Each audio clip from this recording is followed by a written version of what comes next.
as both a writer and artist, that means sometimes I'm working with words outside of the traditional form of what we think about, normally when we think about writing. So for this project, I entered writing through color. So this started back in June of 2023 when I was working on this immersive installation piece that involved color, and I asked Cesar to paint me a color wheel, and he did, but it was kind of a disaster.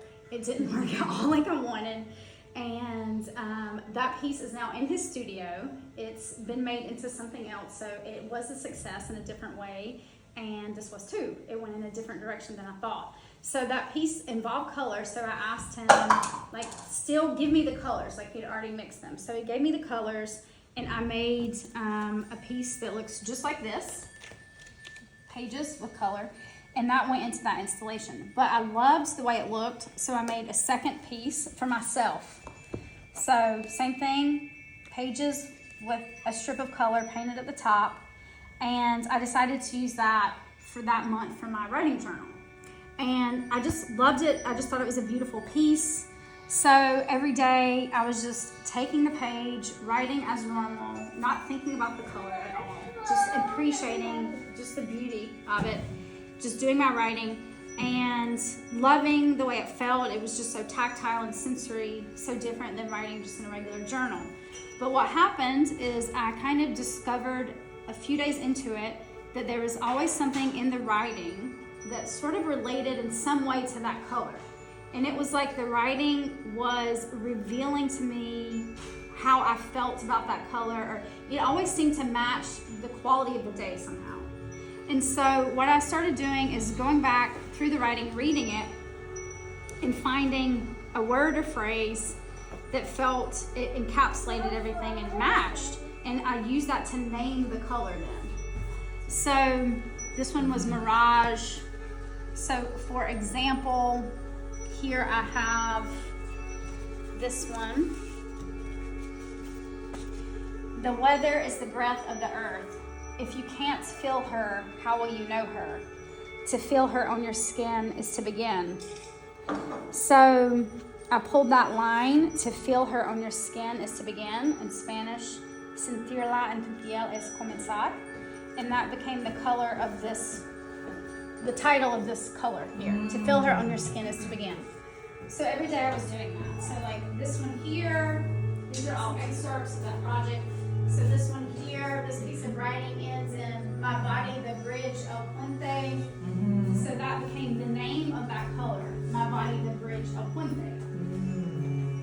So then I did that over the course of a month, and this is the result of what came of that. So this is basically the full spectrum of my colors of solitude, or of my inner landscape, and me really using the writing to reveal to me what those colors really mean to me, what the meaning is for me behind those colors. And it wasn't me trying to consciously do that. It felt to me like that color when I saw it, it's the same really as how my prompts work, that it visually activated something in my subconscious and my interior that led me to somehow make a connection, and then to just discover that. It emerged on the page without me really trying. So I did the writing back in 2023. I have gone back to the editing in different moments, and then I really, really came back to it over the past 6 months and wanted to finish this. In the summer, I spent the summer typing everything, making sense of what was there, starting the edits, and then moving in here and living with the painter, it really felt alive. And I asked him again for the color wheel, so that's what the one is by the door. He's working on another one, so the work is still, this body of work is still being made, so that installation will happen again. But then when I woke it back up, I made these journals for you to also go through that journey yourself, for you to do the writing every day, find your own color of solitude, what you would name that. And then this week, I did this where I did the whole, full spectrum of my inner landscape, recording them all here from page 1 to the end to page 30. and pulling the names here. And then as I did that, I was really just perceiving just the beauty of the language around all that, and how as it's here and you read them, it already feels like a poem, like, you know, it's saying something just from those titles. So here, like, I pulled the little, you know, sections, and it felt like its own poem, kind of told through color. And then I started changing the order of those names. I always love to play with how changing the order of things gives new meaning. You know, we take the same parts, rearrange them, and now they say something different. So here I was playing with that, creating basically like these little poems. And for example, this one here, I consider erotica, but I did 2 versions. So for example, this one to me feels more intimate. Desnuda, the being made bare, happens at the end of the sexual act, where you're really made bare. And then here it's at the beginning, more like in the physical sense of taking off the clothes. So again, the changing the order of the parts changes the story. So I did these smaller pieces, and then I took all the titles, all the color names, and started, this is, you know, them handwritten. And so I started moving them around, and I made a story of all of them. So here on this panel. So the title of the piece is My Becoming. And then each one of these here is its own chapter.